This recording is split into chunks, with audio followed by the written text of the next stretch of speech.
Hello, good morning. Another day, another session ng dialysis. Dahil Monday na naman po, igising tayo ng maaga. Ayan po pa, buhay-buhay pa.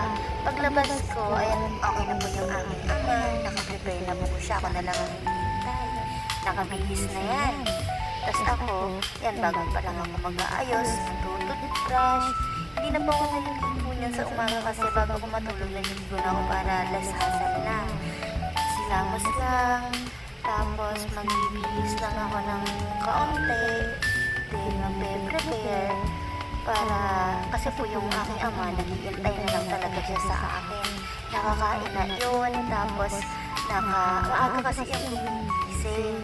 Ayan, talagang nagmamadali siya. Kasi actually, malilit na kanya yan. Mga alas 6 na po kasi. So, alas 6 po kasi start ng kanyang dialysis.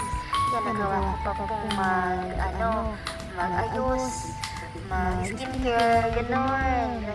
Tapos, ay ama dyan, pinababa ko na para hindi na kasi umabol yung aso. Pagsabay kasi kami bumaba, yung aso, ay magugulo pa, may hirapan na naman kaming magpapasok sa aso.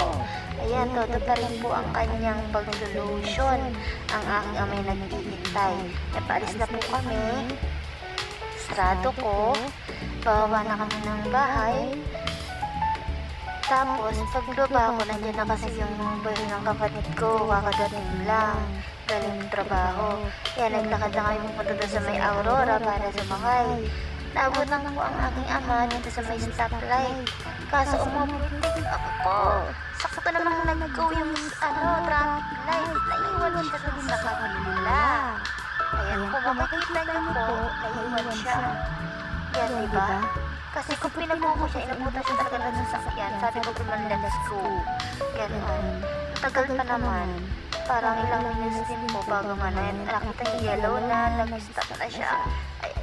Ito naman jeep na to, sakta naman. Ito naman tumigil sa may pedestrian. So aking ama nahirapan, umikot pa. Ayan na. Tapos pagdating niya dito, nung mag-una, may dumating na kubaw na jeep. Sakay na kami, so medyo patak siya talaga. So mangkapabilis ng kanyang patakbo. Nakakatakot yung minsan. Malapit na kami sa bete ko. Pababa na rin kami dyan. Yan, nakababa na kami. Then, lakas lang ng kaunti, papunta doon sa Bipron Dialysis Center. Ayun na po siya. Konting lakad na lang po siya talaga. Tapos, nadala namin yung isang nurse, hindi ko na napansin. Ngayon lang nag-video napansin ko. Nandiyan si Kuya, bumati kami ng good morning. And ayan, pagpunta na ako dito kay Sir Big para maglista ng attendance. May binigilan niya sa akin yung letter, ng documents, para magpa-sign. Yan, hintay muna siya habang hindi siya tinatawag ng doktor o kaya ng nurse para mag-dialysis na. Eh, pumasok na po kami, bago siya mag-dialysis, ay kailangan po niya magtimbang. So, ang timbang niya po dyan ay 64.8. Ang kanyang dry weight po ay 61. So, babawasan siya ng mga 3 liters. Yan, lista ko po yung kanyang kilo, kung ilan. Tapos, magre-ready na siya. Nakaupo na siya dyan, waiting mo lang siya sa nurse na magtutusok sa kanya. Dyan, ipiprepare ko siya dyan. Tapos, ayusin ko yung mga kailangan niya. Kailangan niya ng kumot, tapos ng medyas, ng bonnet. Ilalabas ko na rin yung kanyang pagkain para habang nag-dialysis, meron po siyang kinakain. Diyan naman po, ayan, dumating na yung si Sir Dan, yung nurse na magtutusok. Mabilis lang po siya talaga magtusok. Awaan ng Diyos, ayun, okay na po. Nag-start na po yung kanyang dialysis, so 4 hours po yan.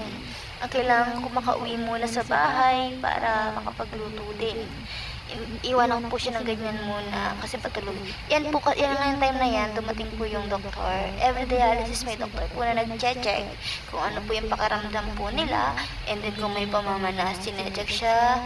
Tapos ako, lumabas na rin muna. Nagpaalam ako dun sa guard na uwi muna ako.